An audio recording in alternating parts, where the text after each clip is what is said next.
결산할 때가 있고, 또 한 달을 결산할 때가 있고, 1년을 결산할 때가 있습니다. 저기 어르신들에 비하면 정말 저는 나이도 아니지만 제가 이제 1년 반만 지나면 60이 됩니다. 옛날보다 좀 쫓기는 기분을 느낍니다. 그러면서 하루하루를 마이너스가 아닌 플러스 인생으로 살아야 되겠다 하는 다짐을 하고, 또 한 주간을 돌아보면서 좀 내가 마이너스 된 부분 어떻게 하면 좀 플러스로 만들어야 되겠나 생각하고, 2017년도가 이제 한 6개월 남았지만 6개월 남은 동안에 어떻게 하면 좀 플러스 인생으로, 우리 성도들 플러스 인생으로 살도록 어쩌면 하나의 미랄이 되어 걸음이 될까 싶은 생각을 해보게 됩니다. 오늘 저는 그래서 내 인생의 결산 이런 제목으로 말씀을 드리고자 합니다. 근데 이 본문을 읽어보면 정말 이해가 안 되는 본문 중에 하나입니다. 이 본문에 무엇을 전달하려고 하는지 그 의미가 알듯하면서도 모르는 본문이 이 본문입니다. 오늘 이 본문에 보통 제목을 뽑을 때 되면 불의한 청지기의 비유 이래 부릅니다. 이 청지기란 들을 청자거든요. 잘 듣고, 지기는 우리 한글의 의미, 뭘 지키다 하는 뜻입니다. 등대지기 하듯이 청지기. 그래서 우리도 교회에서 카페지기 이름 붙인 거예요.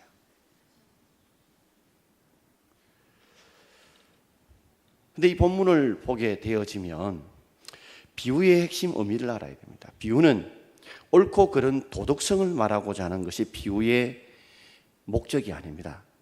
비유는 말을 전하고 싶은 사람이 내가 전하고 싶은 핵심 메시지를 어떻게 하면 알아듣기 쉽게 그림을 그려지듯이 명확하게 그 뜻이 새겨지도록 하기 위해서, 그 의미 전달을 잘하기 위해서 쓰는 의문법이 바로 비유입니다.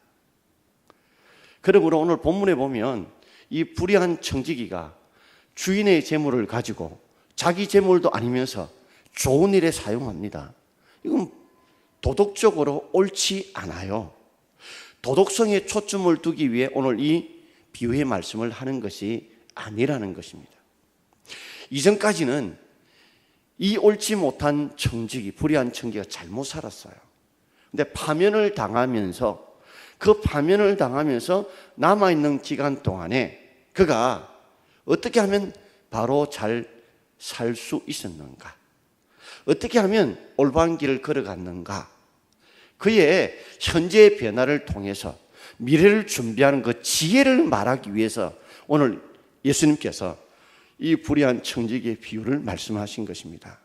그러므로 이 본문 내용을 도덕성에 초점을 두게 되면 도저히 이 본문이 이해가 되지 않습니다. 그러나 오늘 이 실패한 인생을 살았던, 과거에 실패한 인생을 살아왔던 불의한 청지기가 얼마 남지 않는 기간 동안에 그의 잘못을 뉘우치고 현재의 변화를 통해서 미래를 어떻게 대비하는가, 그 불의한 청지기의 그 지혜에 초점을 둬야 이 본문의 비유의 의미가 명확하게 알 수 있다는 겁니다. 오늘 그 본문도 자세히 읽어보면 이미 그 본문 내용이 여기 기록되어 있어요. 자, 우리 8절을 한번 같이 읽어볼까요? 자, 8절입니다. 주인이 이 옳지 않는 청지기가 이를 지혜 있게 하였으므로 칭찬하였으니 이 세대의 아들들이 자기 세대에 있어서 빛의 아들들보다 더 지혜로움이니라. 앞으로 자막하시는 우리 방송실에서는 저 좀 크게 해줘요. 제가 눈이 잘 안 보여요. 그래서 안경을 바꿨거든요. 그래서 여러분 이 글자 잘 보이죠? 그러니까 이 지금 TV가 LED가 지금 저 있는 텔레비 LED도 훨씬 잘 나온다. 조금 크게 해주세요. 자, 주인이 옳지 않는 청지기가, 그래서 이 청지기가 옳지 않다는 걸 알고 있습니다. 이 청지기가 옳지 않는 불의한 청지기는 인정하고 있어요. 하고 있는데 초점이 어디에 있다고요? 옳지 않는 청지기가 이를 지혜롭게 하였으므로, 그러니까 주인은 뭐요? 초점이 불의한 청지기에 있는 게 아니고 뭐요? 이를 지혜롭게 했다는, 여기에 비유의 핵심 목적이 있다는 거예요. 강조점이 있다는 거예요. 이를 옳지 않는 청직인데, 불의한 청직인데, 그거는 인정해요, 주인도. 그런데 이 불의한 청지가 남은 기간 동안에 어떻게 해요? 지혜롭게 했다는 거예요. 그 부분을 칭찬한 겁니다. 그러니까 칭찬한 내용이 뭐예요? 불의했던 도덕성이 문제가 아니고, 그가 불의한 부분이 있지만 그러나 그의 일 처리하는 부분이 지혜로운 부분을 칭찬하고 있습니다. 그러면서 이 세대의 아들들이, 이 세대의 아들들은 이 세상에 하나를 믿지 않는 사람들, 누구를 말할 거예요? 불의한 청지기를 비유하는 거예요. 불의한 청지기는 이 세대 아들처럼 속고 속이고 나쁜 짓 하고 하나님이 없으니 보이지 않으면 엉뚱한 짓 할 수 있는 이 세대의 아들들이 자기 시대에 있어서는 빛의 아들들보다, 하나님의 자녀들, 세상의 빛된 아들보다 뭐하다고요? 더 지혜롭다는 거예요. 그러니 이 본문을 통해서 이 빛의 아들 된 우리가 세상에 불의한 이 사람들, 믿지 않는 사람들의 지혜를 배울 것은 배우라는 거죠. 그 이야기를 예수님께서 이 본문을 통해서 말씀해 주고자 하는 것입니다. 에베소서 5장 15절 말씀 함께 읽겠습니다. 그런즉 너희가 어떻게 행할지를 자세히 주의하여 지혜 있는 자같이 말고 오직 지혜 있는 자같이 하여. 아멘. 그런즉 너희가 어떻게 행할지를 자세히 주의해라. 우리가 행동 하나도 자세하게 다 전체를 살펴보고 좀 실수가 되지 않도록 주의 깊게 보고, 그래서 지혜 없는 자, 즉 어리석은 자처럼 행하지 말고 오직이란 그러나 뜻이, 그러나 지혜 있는 자처럼 행동해라는 거죠. 우리의 인생이 넉넉하게 있는 게 아니지 않습니까? 유통기한이 정해 있지 않습니까? 70여, 80년, 요새는 70년, 한 100살까지 갑니다. 그 유통기한이 정해져 있어요.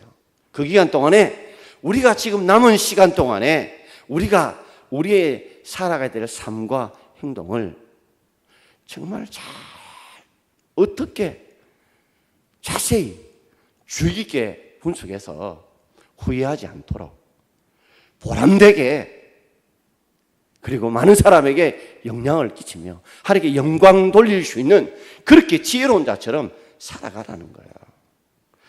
자, 그런 의미에서 오늘 본문 말씀을 우리 예수님께서 제자들에게 전도해 주신 거예요. 세 가지로 말씀을 드리고자 합니다. 자, 첫 번째는 제목을 같이 한번 읽읍시다. 과거에 집착하지 않는 지혜를 가져야 합니다. 우리는 과거에 집착하는 지혜를 버려야 돼요. 집착하지 않는 지혜를 가져야 됩니다. 자, 오늘 우리 2절 말씀을 함께 읽어보겠습니다. 주인이 그를 불러 이르되 내가 내게 대하여 들은 이 말이 어찌 됨이냐. 너가 보던 일을 세마라. 청지기 직무를 계속하지 못하리라 하니. 방송실이 아까보다 싹 바꿔주네요. 고맙습니다. 감사합니다. 주인이 불의한 청지기를 불렀어요. 불러가지고 내가 내게 대하여 들은 이 말이 어찌미냐. 그러니까 그동안에 이 청지기가 했던 일이 옳지 못한 일, 불의한 일들이 소문이 퍼진가 봐요. 그러니까 그 소문들이 주인의 귀에 들릴 수도 있고, 아니면 누가 고소를 해서 주인의 귀에 들릴 수 있었을 거예요. 어쨌든 소문을 통해서든지 아니면 고소를 통해서든지 이 청지기가 불의한 일을 했다는 것이 주인의 귀에 들렸어요. 그래서 주인이 그 불의한 청지기를 불렀습니다. 불러서 내 보던 일을 세마라 그랬죠. 내가 지금 맡아보는 청지기의 이 모든 일을 세마라 그랬습니다. 이 세마라는 말은 무슨 말이냐면 원문 뜻이 이제 네가 지금 해야 될 결산을 마무리해서 다른 사람의 일을 넘겨라는 거야. 네가 지금 하는 일을 잘 마무리해가 결산해서 그 일을 다른 사람이 넘기라는 겁니다. 그러니까 그 직분에서 박탈을 됐지만은 그 직분을 마무리할 기간 동안의 시간들은 주어져 있다는 말이에요. 그 짧은 시간입니다. 많지 않은 시간입니다. 그런데 그 시간 동안에 내가 청지기 직무를 계속하지 못하리라. 계속할 수 있는 그 기간 동안만 내가 일을 하고 다른 사람에게 그 너의 결산을 넘겨주라는 말입니다. 여러분, 우리도 어떤 데 보면 직장에서 그만두고 나올 때도 있고 우리가 은퇴할 때도 있고 우리 인생을 결산할 때도 있습니다. 결산할 때가 있어요.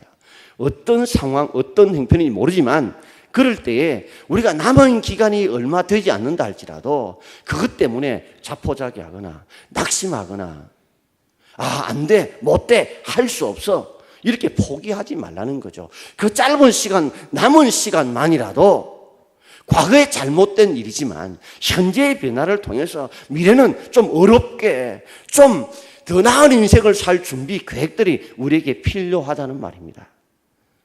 많은 사람들은 과거의 덫에 걸립니다. 실패의 덫에 걸리기도 하고 미움의 덫에 걸리기도 하고 그 덫에 걸려서 앞을 전진하지 못할 때가 얼마나 많은지요. 바울도 그랬죠. 이전에 자신이 예수 믿는 사람들을 핍박하고 그들을 잡아가고 죽이려 했던 그 자기의 모든 죄악들, 그리고 한때 잘난 체하고 똑똑한 줄 알았던 자기의 모든 신분과 그의 가진 지식들을 배설물로 다 여기면서 뭐라고 했어요? 뒤에 것은 잊어버리지만 앞에 것은 잡으러 달려가야 된다는 거예요. 우리는 뒤에 것 자꾸만 기억해서 앞에를 못 달려간단 말입니다.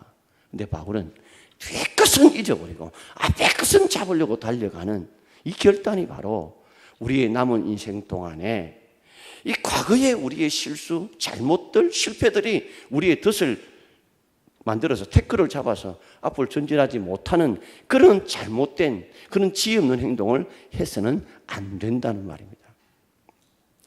에디슨은 실패에 대해서 이렇게 정의했습니다. 나는 실패를 실패라고 말하지 않고 나는 교육이라고 말한다. 교육이다. 왜? 이렇게 하면 안 되는 거를 배웠다는 거예요. 우리는 실패를 덫으로 생각하지 말고 더 나은 가르침, 더 나은 배움, 더 올바른 길을 찾기 위한 우리가 디딤돌로 삼아야지 실패를 거침돌에 넘어진다면 그건 지혜로운 행동이 결코 아니라는 것입니다. 자기들 처음 만들었던 포도도 참 자동차를 만들면서 뒤로 가는 리어 기아를 만들지 못해서 그가 파산 위기에 있었습니다. 나 그걸 통해 다시 뒤로 가는 기어를 만들어서 그 나이 잡세 파신의 위기를 이겨내고 성공한 사람이 되었지 않습니까? 저도 실수할 때도 있고 잘못할 때도 있습니다. 그러나 그 실수나 실패나 잘못이 그게 붙잡히면 안 돼요. 그걸 통해서 우리는 거침돌이 아니라 디딤돌로 그 과거의 잘못 통해서 현재의 변화를 유도해서 더 나은 미래로 준비할 수 있는 저와 여러분 되기를 바랍니다. 여러분. 자, 두 번째 제목을 같이 한번 읽어보겠습니다. 현재의 위기를 미래의 기회로 사용하는 지혜를 가져야 됩니다. 현재의 위기가 오지만 그것을 현재의 위기를 미래의 기회로 삼는 그런 지혜를 우리가 가져야 합니다. 오늘 우리 3절 4절 말씀을 함께 읽겠습니다. 청지기가 속으로 이르되 주인이 내 직분을 빼앗으니 내가 무엇을 할까? 땅을 파자니 힘이 없고 빌어먹자니 부끄럽구나. 내가 할 일을 알았도다. 어떻게 하면 직분을 빼앗긴 후에 사람들이 나를 자기 집으로 영접하리라 하고. 자, 청지기가 마음속으로 다 생각했어요. 지금 이미 파산 선고를 받았습니다. 자, 그러면서 파산 선고 받았던 과거에 매이지 않았어요. 뭐라고요? 마음속으로 생각을 했습니다. 주인이 내 직분을 빼앗았다. 그러니까 내가 이제는 무엇하고 먹고 살고 내가 무엇을 하고 먹고 살고 생각을 해봤는 거예요. 현재와 미래를 생각해봤어요. 하면서 자기 형편을 보니까 땅을 파자니 힘이 없고, 이걸 보면 청지기가 나이가 많다는 것을 알 수 있습니다. 지금은 땅을 파서 농사 짓고 먹고 살기에는 내가 체력이 안 된다는 거예요. 그리고 지금 자기 형편이 뭐예요? 그렇다고 남에게 빌어먹을, 남에게 구걸하여 먹고 살기에는 그동안에 내가 그래도 주인집에 청지기로 제법 그럴듯한 쥐게 먹고 살았는데, 먹고 살 게 없다 해서 남들에게 손 벌리고 구걸해서 먹고 살기는 그것도 부끄러워서 못 하겠다는 거죠. 여기에 매있다면 안 되죠. 그 다음에 그가 생각한 게 있어요. 자, 파면은 당했습니다. 그리고 농사 짓기에는 이미 뭐예요? 자신이 나이가 많아서 할 힘도 없고, 그리고 빌어먹으려니까 부끄럽고, 그러면서 그가 현재 어떤 일을 해야 될 깊이 생각인데, 생각이 뭐예요? 내가 할 일을 알았도다. 내가 할 일을 찾았다. 하면서 뭘 찾았다는 말이에요? 어떻게 하면 직분을 빼앗긴 후에 사람들이 나를 자기 집으로 영접하리라. 내가 직분을 빼앗겼지만 내가 요렇게 하면 사람들이 나를 자기 집으로 나를 영접해 줄 거다. 환대해 줄 거다. 하면서 그가 어떻게 했던 그 비결이 자 5절부터 7절까지 나와요. 같이 읽어볼까요? 주인에게 빚진 자를 일일이 불러다가 먼저 온 자에게 이르되 내가 내 주인에게 얼마를 빚드느냐 말하되 기름 10마리니이다. 이르되 여기 내 정서를 가지고 빨리 앉아 50이라고 서라 하고 또 다른 이에게 이르되 너는 얼마를 빚었느냐 이르되 밀 100석이니이다. 이르되 여기 내 정서를 가지고 80이라 서라 하였는지라. 자, 할 일을 알았다 깨달았어요. 자, 곧 파면될 거지만은 파면되고 짧은 기간 동안에 얼마나 모르는지 한꺼번에 부르지 않았어요. 한 사람씩 한 사람이 불렀어요. 비밀이 새어나가지 않도록. 그리고 너만 특별히 내가 이렇게 빚을 탕감해 준다는 환대를 일으키기 위해서 한 사람 일일이 다 불렀어요. 불러가지고 그래 빚이 얼마냐? 기름 100마리입니다. 그러면 50이라고 써라. 또 하나 사람을 불렀어요. 빚이 얼마냐? 예, 밀 100석입니다. 이건 너무 많이 깎으면 80이라고 써라. 일일이 한 사람 한 사람 불러가지고 그 형편 보고 팍팍 깎아준 거예요. 그 장부를. 그러니까 야 기름 이 100마리를 빚지다가 절반 정도 깎아주세요. 이 뭐 얼마나 고맙겠어요. 밀 100석인데 80가 얼마나 감사하겠어요.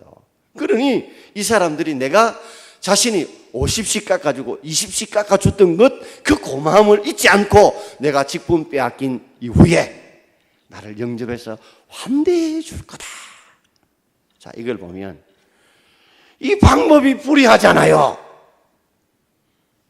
주인의 재물 가지고 자기 것도 아닌 것이 이렇게 막 깎아주는 거 이거 불이한 것 아니에요. 맞습니다. 아까도 첫 번째 도덕성 문제를 언급하자는 게 아니에요. 분명히 오늘 8절 끝에 뭐예요? 주인이 불의한 청지기지만 그 자기 한 일은 옳다고 이야기했거든요. 주인도 그런 마음은 있었던가 봐요. 그런데 청지기가 주인의 마음을 헤아린 것은 아니지만 결국에는 자신이 살 길을 위해 한 것이지만 주인이 기뻐하는 일을 했다는 거예요. 그래서 8절에 아까 읽었잖아요. 옳지 않는 일을 했지만 옳지 않는 청지기지만 그러나 일을 지혜롭게 한 것에 대해서 칭찬한 거란 말이에요. 우리는 살아가면서 분명히 우리 삶에 이 나이에 내가 뭘 할까? 육신에 힘이 없으니까 뭐 힘든 일은 못 하겠고 그렇다고 가만히 손 내밀기가 뭐 좀 달라고 손 내밀기는 참 내가 살아온 삶이 부끄럽고 이렇게 포기하지 마십시오. 방법을 찾으면 얼마든지 할 일이 있다는 겁니다. 이 사람도 찾아봤더니 지금 짧은 기간 동안에 파면될 그 기간 동안에 빚진 사람들이 빚을 탕감해 주므로 그대로 한 대를 통해서 내가 직분을 빼앗긴 후에도 내가 그들의 좀 살 길을 얻을 수 있는 길을 찾아낸 것입니다. 우리가 살아가면서 이 나이에 이 형편에 이 상황에 내가 무엇을 하게 되냐고 그저 팔짱만 끼고 땅바닥 치고 절망하고 분노하고 원망하지 말고 분명히 그 가운데 피할 길이 있을 것이고 피할 방법이 있을 줄 믿습니다, 여러분. 팔랑귀를 가지고 돌리고 싶은데 바람이 안 불어요. 아, 왜 이리 바람이 안 부르냐? 원망 불평하지 말고 그걸 들고 앞으로 뛰어나가면 내가 뛰어나가면 달려가는 그 힘에 의해서 팔랑귀 바람이 불잖아요. 마지막 세 번째입니다. 제목을 같이 한번 읽어봅시다. 재물은 남을 위해 선정해야 하는 것을 깨닫는 지혜를 가져야 합니다. 자, 재물은 남을 위해 선용해야 되는 것을 깨닫는 지혜를 가져야 합니다. 이게 갑자기 무슨 말이냐? 오늘 9절 말씀. 그래서 이 말씀이 나오거든요. 자, 같이 읽어봅시다. 내가 너에게 말하노니 불의의 재물로 친구를 사귀라. 그리하면 그 재물이 없어질 때에 그들이 너희를 영주할 처소로 영접하리라 그랬습니다. 자, 불의한 재물이 뭡니까? 이 원문 뜻에 보면 하나님의 재물, 하늘 보화와 반대되는 개념이라 그렇게 말을 하고 있습니다. 이 불의한 재물은 뭐예요? 오늘 불의한 청지가 자기 재물이 아닌데 주인의 재물을 자기 재물처럼 그렇게 사용한 그런 재물이죠. 그러니까 재물 자체가 불의한 게 아니에요. 자기 것이 아닌데 그럼에도 불구하고 뭐예요? 내 것인 것처럼 사용했기 때문에 불의한 재물이라고 말하고 있습니다. 여러분, 재물이 손이 있습니까? 발이 있습니까? 선한 사람이 있으면 선한 재물, 불의한 사람은 불의한 재물이에요. 자, 불의한 재물로 뭘 사기라? 뭘 사기라? 탕감해 준 게 친구를 사귄 거였단 말이에요. 그렇잖아요. 그 다음 빚쟁이들하고 좀 관계가 안 좋았는데 팍팍 깎아주니까 뭐예요? 친구가 된 거예요. 그래야면 그 재물이 없어질 때에 자, 탕감해 주지만 또 자신도 이제 재물이 없을 수 있잖아요. 없어질 때 그들이 너희를 영주할 처소로 영접하리라. 아멘. 네가 힘들고 어려울 때 그게 편안히 가할 수 있는 그곳으로 그들이 너를 영주할 처소로 환대해 줄 거다. 그 말이에요. 여러분, 우리의 삶에 이 재물이라고 하는 것은 가져가지 못합니다. 그러므로 우리가 주어진 재물을 가지고 우리는 선용할 수 있는 지혜가 있기를 바랍니다. 재물이 다 떨어져요. 죽을 때 못 가요. 너무 많이 있으면 못 가져가면 얼마나 안타까울까요? 저는 한 번씩 가다가 막 좀 배가 어떤 때는 불러가지고 밥상에 남은 것이 많잖아요. 그러면 좀 그래요. 저거 다 먹고 가야 되는데. 다 먹고 가야 되는데 배가 불러서 다 못 먹고 하면 안타까운 마음이 들거든요. 어제 돌집에 갔습니다. 돌잔치 한다고 해가지고 식사를 다 했는데 육회가 나왔어요. 반찬이 너무 많이 이렇게 잔정집에 준비해 주셔서 야, 육회가 나왔는데 이 비싼 육회를 가지고 그냥 두면 그냥 버리거든요. 그래서 구역자 있을 때 좀 사달라고 그랬어요. 사가지고 보니까 여기도 얼마나 좀이도 아예 안 먹은 것도 있어요. 그래서 제가 어느 목사님한테 주면서 이거 라면에 이어 먹으면 정말 맛있다. 식감이 아주 괜찮다. 오늘 양을 보니까 불고기 해 먹어도 되겠다 내가.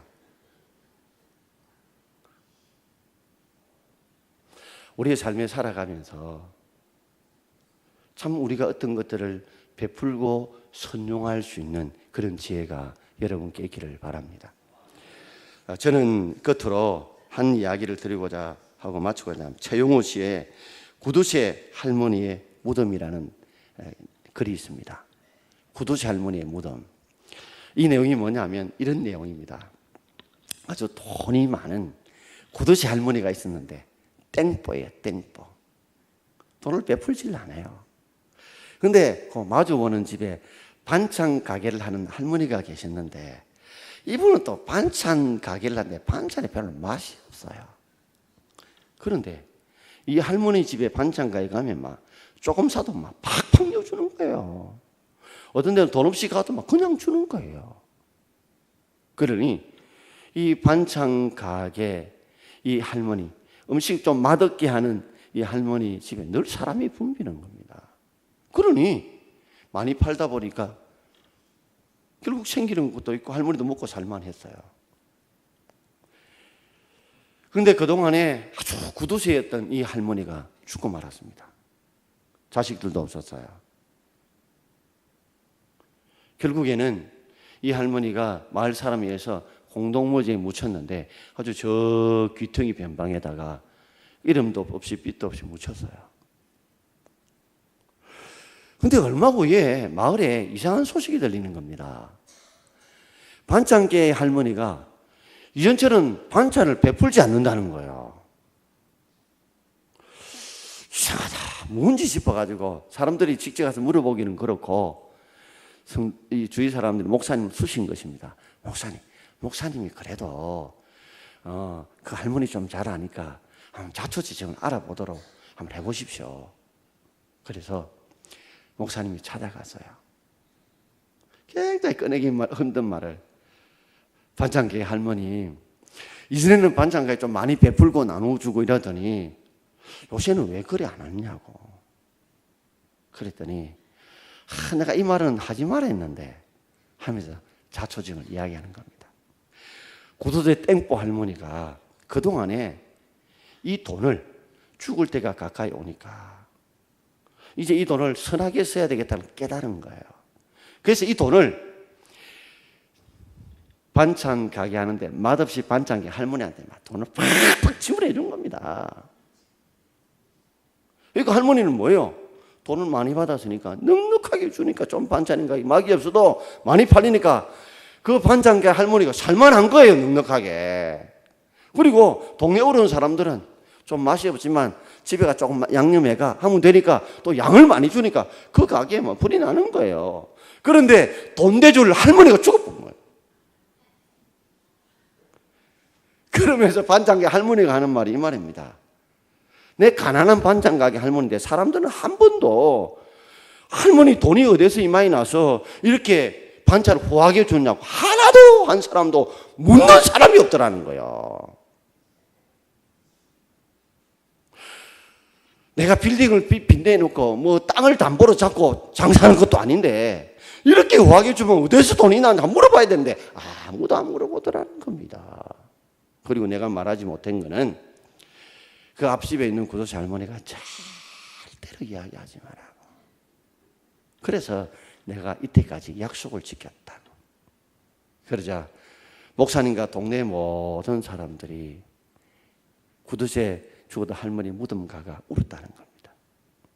그동안에 욕했던 것 울고 속으로 조롱했던 거 울고 불평했던 거 울면서 오른손이 한 일을 왼손이 모르게 살았던 그 할머니를 보면서 사람들이 이구동성으로 했대요.